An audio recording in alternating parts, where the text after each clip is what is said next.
Bem-vindo de volta ao programa Metamorfoses. Temos hoje uma convidada que é minha amiga, Camila Bruch. Ela é psicóloga, terapeuta de casal e família.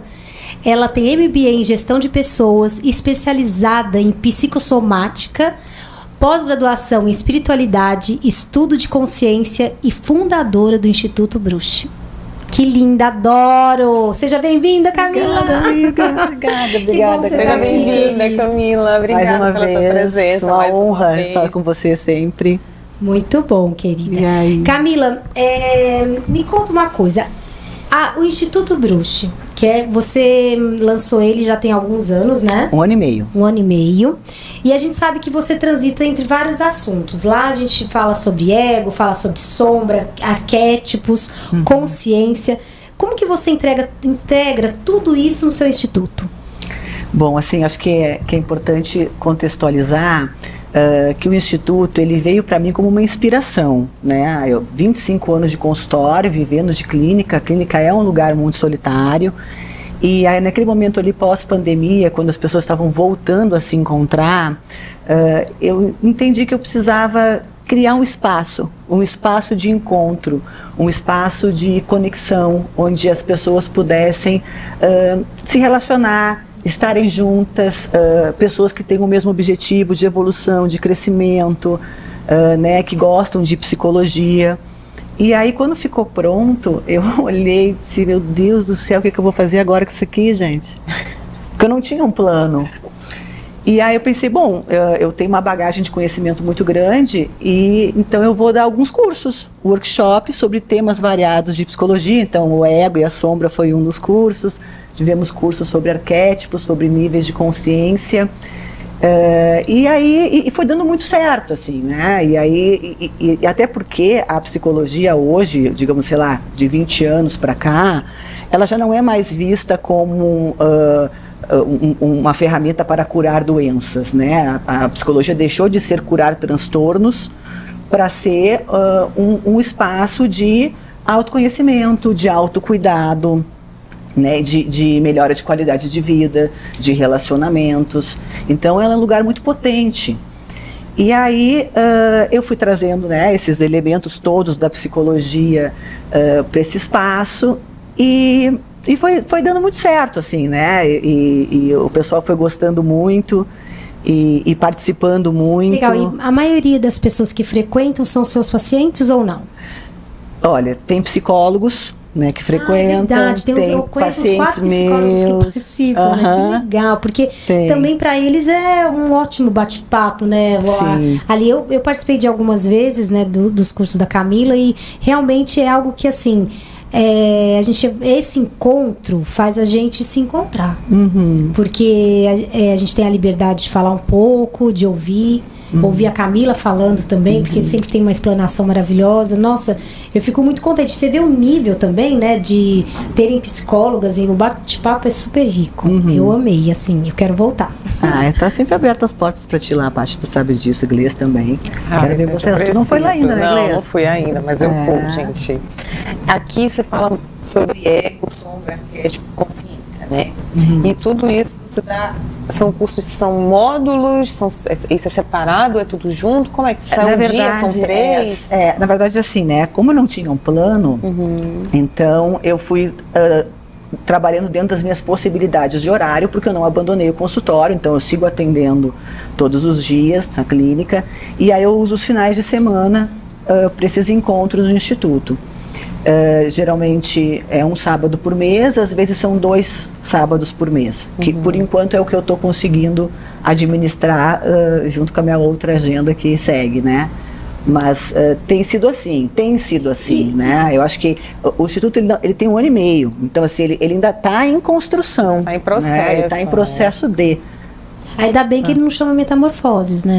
Porque aqui no nosso programa, dizem que o nome do nosso programa, né, sendo Metamorfose, ele vai mudar sempre. E isso eu acho maravilhoso. Camila, mas também, além assim de curso, né, porque você dá o nome de curso, palestra, mas é um pouco de terapia em grupo também, não? Então, isso foi uma potência que emergiu, né, e foi daí que surgiu o Círculo da Expansão. Hoje a gente está com um projeto novo lá, que é o Círculo da Expansão, Porque eu fui observando durante os workshops, né, que as pessoas interagiam muito. E aquela interação, aquilo que emergia no grupo, no momento que eu estava trazendo algum conhecimento, era mais valioso do que o conhecimento que eu estava trazendo. Então eu fui entendendo assim, gente, aquela troca que estava acontecendo ali, ela era muito mais potente. Saiu muito mais coisas interessantes dali do que propriamente o curso. Então o workshop, o curso, a palestra, ela acabou se tornando um disparador, né, para processos internos das pessoas que estavam ali escutando aquilo. Na verdade, é como se fosse o tema. É isso, um tema. É um tema e você explica de uma forma mais abrangente, depois começa os bate-papos. Isso. E aí, e aí que surgiu a ideia do Círculo da Expansão esse ano. Né, porque o Círculo, ele vem para ocupar esse lugar dessa troca. Porque, na verdade, a ideia de conectar pessoas, ter um espaço de troca, já era a ideia inicial do Instituto, né? Então, como eu digo, assim, ele está caminhando, ele tá crescendo. Nem eu sei onde é que esse negócio vai parar, na verdade. Não tem um plano, eu tô indo. Não, e isso que eu ia comentar, voltado mais para a área do negócio, que isso é interessante para quando a gente está num projeto novo, às vezes você fica meio perdido, não sabe, o que eu vou fazer? Faz o negócio acontecer, porque durante o processo você vai entendendo que ramificação o seu negócio vai tomar. Então, é importante você viver o processo. Sim. E aí você vai adaptando o seu projeto conforme a necessidade do seu público, porque ela fez isso muito bem. Ela analisou a necessidade do público, de quem estava ali pertencendo, e foi muito assertiva nessa análise do negócio. Que interessante você falar. E uma vez eu participei de um curso e você falou para mim uma coisa tão importante, que falou assim, não é o propósito que é importante. Você não precisa saber qual é o seu propósito. E daí tem aquela máxima, né? Quem não vive o processo não atinge o propósito, né? Então, assim, viver o processo é mais importante, às vezes, do que você ficar em busca do que você precisa fazer para ser uma pessoa melhor. Isso, na verdade, durante o processo, você vai se descobrindo, né? Camila, eu acho fantástico você ter esse projeto nas mãos e agir ele de forma muito intuitiva. Sim. Né? E você deixando a intuição aí aflorar dentro de você, eu acho que você está muito certa e seguindo o seu propósito. E consciente, né? Ela fala sobre consciência e ela tá mostrando que é importante a consciência justamente para poder fazer esse processo acontecer. É porque às vezes a gente olha mais para o projeto do que para o negócio, né? Então, assim, como eu não tenho projeto para olhar, então eu vou olhando para o negócio. E aí eu vou acompanhando o fluxo do que as coisas vão se desenvolvendo ali. E qual que é o feedback que você tem recebido, assim, dos seus... Então, aí sim, os feedbacks dos cursos sempre foram nesse sentido, né? As pessoas também sentiam essa potência das trocas ali, né? E principalmente do quanto que os assuntos e a forma como eu ia trazendo eles ajudavam as pessoas a quebrar padrões, a mudar padrões, né? Porque, querendo ou não, a gente nasce no meio de uma história que já está sendo contada, né? E aí todo o processo de domesticação que a gente vive, no país que a gente vive, na cultura que a gente vive, como que é a nossa família, a religião onde a gente é criado, a escola, a nossa comunidade, isso tudo vai moldando a nossa personalidade antes da gente até saber quem a gente é. Então a gente vai crescendo com verdades que não foram construídas por nós, mas foram impostas pelos outros. E a gente acha que deve ser assim porque sempre foi, né? E aí acabam se criando mitos familiares, inclusive, em cima disso. E a gente tem uma mentalidade de honrar isso também, né? Exatamente. Se é assim desde o princípio, então eu tenho que honrar toda uma história. Tem uma historinha sobre mitos familiares, que a mãe estava preparando um peixe e ela cortou a cabeça e o rabo do peixe para colocar na forma para assar. E aí a filha pergunta, mãe, por que tu cortou a cabeça e o rabo do peixe? Ela falou, não sei, a minha mãe sempre fez assim. Aí ela foi na avó e fez a mesma pergunta. E aí ela falou, não sei, a minha mãe sempre fez assim. Né? Aí vai uma geração assim e fez a pergunta. E aí a bisavó, é porque a minha forma era pequena e o peixe não cabia inteiro. Então eu cortava a cabeça e o rabo do peixe. Gente, que interessante. A gente vai agindo conforme, mas nem sabe a essência do porquê. Às vezes não é porque e vai mudar a receita. Não, é porque simplesmente não cabia. Né? E tem tantas coisas, né? Esse é um exemplo muito simples, mas tem tantas coisas na vida que são assim, que a gente reproduz, não questiona, e às vezes são padrões que nos aprisionam, inclusive. Né? E aí a gente fica enredado naquilo ali. Então, assim, só para se adaptar. Só para se adaptar, né? E achar que esse é o certo e se adaptar a que custo, né? Porque às vezes essa adaptação, ela gera muito sofrimento, inclusive. Exato. Então, assim, essa ideia de... Pode custar um rabo e uma cabeça. Exatamente. Então, assim, essa ideia de estar ali, de quebrar esses padrões. Aí o que aconteceu? Isso que eu estava falando. Aí eu mudei o formato. Então, ai, desculpa, engasguei. Aí eu mudei o formato. Em vez de ficar, né, como era antes, a televisão, né, a apresentação e as pessoas viradas para a televisão, por isso que eu criei o Círculo da Expansão. Então, a gente saiu desse formato e foi para o formato em roda. Porque já que o filé do negócio, né, era as interações e as trocas entre as pessoas, então por que não botar todo mundo de frente? Né? E nisso que eu já vinha também no meu consultório trabalhando com terapia de grupo. Então foi mais ou menos um negócio que foi natural. E aí agora a gente está fazendo nesse formato. Então assim, eu não trago explicações sobre conceitos e temas da psicologia em específico, mas eu trago elementos disparadores. Então a gente tem um tema provocativo, isso, né? Segue tendo um tema, e aí eu trago alguns elementos provocativos para estimular que as pessoas, para que elas se toquem e elas começam a questionar aquilo ali, comecem a questionar, e aí isso vai, aí o assunto vai girando, aí eu emerge, né? Eu também não sei nem dizer onde é que vai parar, porque eu sei como é que começa, não sei como é que termina. E elas se sentem seguras, num ambiente seguro, onde elas podem compartilhar o que elas pensam, né? Porque às vezes você tem vergonha ou se sente intimidado em compartilhar um pensamento seu numa roda de amigos que vão talvez te julgar, te analisar, e eu acho que num ambiente seguro, assim, você sabe que tá todo mundo ali com o mesmo objetivo. Exatamente. Legal. Que é de se reconstruir, né? De se olhar de uma outra maneira, e a gente faz todo também um contrato de sigilo, né, ali. Legal, então, assim, sempre no início do grupo tem um contrato de como é que esse grupo vai funcionar. Então, a gente coloca todos os pontos de ninguém ser agressivo com ninguém, de todo mundo manter o sigilo, de fala quem se sente à vontade. Então, tem esse rapport inicial que também facilita o processo. Legal. Não precisa ser gaúcho, não, para participar. Não, mas tem muito de gaúcho lá. Camila, e só por, assim, pro pessoal lá de casa ver o seu instituto, como que ele é. Vamos passar o vídeo? Passa, Igor, coloca aí pra gente, por favor.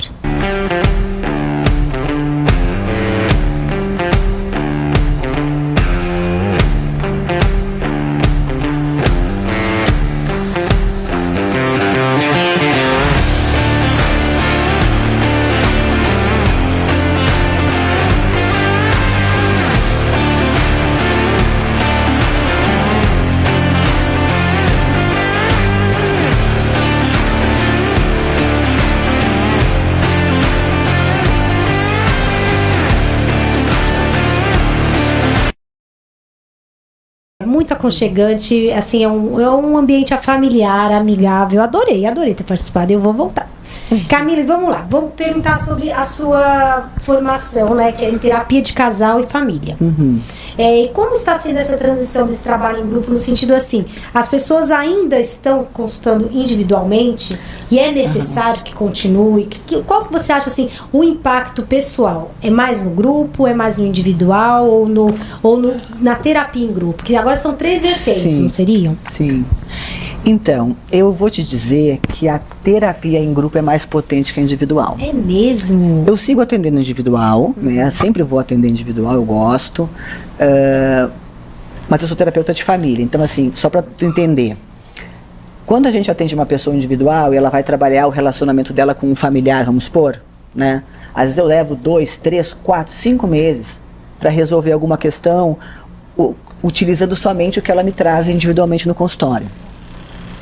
Quando a gente leva isso para a família, então eu não espero esse tempo todo para resolver uma questão de família, tá? Eu já convido a família para participar da sessão e vir para o consultório. Então, quando a família toda vem, é uma sessão. Porque a coisa está acontecendo ali, está tudo ali, o material está todo ali. Então, as coisas estão acontecendo na hora. Então, é diferente eu ver as coisas acontecendo na hora e eu intervir, do que eu estar escutando algo que já aconteceu e aí vamos trabalhar o que aconteceu. Então, eu resolvo na terapia de família em uma sessão, o que às vezes eu levo meses numa terapia individual. E aí, coloca isso na potência do grupo, né? Porque eu acho que foi assim, eu acho que foi uma evolução, sabe? Tem sido uma evolução natural. Aquilo que a gente trabalha individual, quando a gente está numa terapia de grupo, as coisas estão acontecendo ali. Essa é a potência. Então, ali nas relações, aquilo que o outro te desperta, uma fala que te atravessa, uma história de alguém que é igual à tua, e aí tu se coloca em relação a isso, as coisas estão acontecendo ali. Então eu consigo trabalhar aquilo que está emergindo ali. Então isso é muito potente. E tem familiares lá? Tem. Irmão, primo, pai, mãe? Às vezes vai. Ai, que legal. Marido, mulher? Também vai. A sua própria filha faz também, Também, né? a minha filha vai em todos. Ai, que E ela é legal. adolescente, eu acho incrível, a cabeça dela já é bem avançada, né, Camila? Parabéns. Querida, eu gostaria que você falasse um pouquinho pra gente a respeito de arquétipo, porque é um assunto que tá na boca do pessoal, falando, nossa, por exemplo, a gente tem nosso arquétipo que é a borboleta, né, que é a metamorfose, que são essas fases. Conta um pouco pra gente, porque você deu uma vez um curso sobre arquétipo, não foi? Sim. Fala um pouquinho, por favor. Assim, a gente trabalhou arquétipos da mitologia grega, tá? Nesse encontro que a gente teve lá no Instituto. Então a gente trabalhou alguns arquétipos femininos e alguns arquétipos masculinos. Então, deuses, né? Hera, Ártemis, Afrodite, Atenas, Hestia, Apolo, Dioniso, Zeus, Poseidon, Hades, Hermes, Hefesto. E aí, quando a gente vai trabalhar esses arquétipos, a gente vai percebendo, porque eles estão dentro de nós, né? O que é arquétipo, né? Arquétipos são, digamos, funções dentro do nosso inconsciente coletivo, né? Então, são, digamos assim, o nosso inconsciente coletivo ele é recheado de arquétipos, certo? E aí a gente vai se conectar com esses arquétipos a partir da forma como a gente vê o mundo, se relaciona com o mundo. Então, quando a gente tem essa consciência de, eu estou aqui reproduzindo tal Deus, por exemplo, né? Eu sou, nesse momento, eu sou uma mulher, porque também muda os arquétipos, tá? Então, assim, eu posso ter um arquétipo hoje, eu posso ser um outro alguns anos para frente. Então, dependendo daquilo que eu estou vivendo, né? Então, vamos supor assim, hoje eu sou uma jovem adulta, vamos botar assim, tenho 20 e poucos anos, estou na faculdade, não quero ter namorado nenhum, quero me dedicar à minha vida, aos meus pets, às minhas viagens, eu sou aventureira, eu não quero nada que me prenda, eu quero me sentir livre, eu gosto de ter outras amigas, eu tenho um grupo de amigas que a gente sai junto. Isso é muito característico de Ártemis, né? Mas vamos supor que dela se formou. Essa mulher se formou. E aí ela quer montar um negócio. Ela vai ter que encarar a Atena, né? Porque a Ártemis não é o arquétipo da Ártemis, ele não está ligado a esse tipo de coisa, a construir uma carreira. Então, qual que é o arquétipo ali que é a mulher estrategista interessada em construir uma carreira? A gente está falando de Atenas. Então, como que é essa mulher Atenas? Então, eu posso também conscientemente trazer esse arquétipo para mim, a partir da minha necessidade. Para te ajudar nesse processo. Isso, nesse processo. Então, conhecendo esses arquétipos, é como mais ou menos também se utiliza no marketing, né? Se utiliza lá o amante, o mago, o governante, não sei o quê. Né? O que é isso? É de tu trazer uma ideia que tu possa internalizá-la, né? E se comunicar através dela. E por que isso funciona? Porque o arquétipo, ele não é pessoal, ele não está do inconsciente pessoal, ele está no inconsciente coletivo. Então, ele vai se comunicar com várias pessoas, principalmente aquelas que têm um arquétipo que está ligado, né, a mesma coisa, que é parecido, exatamente. E todo arquétipo tem luz e sombra. Sim,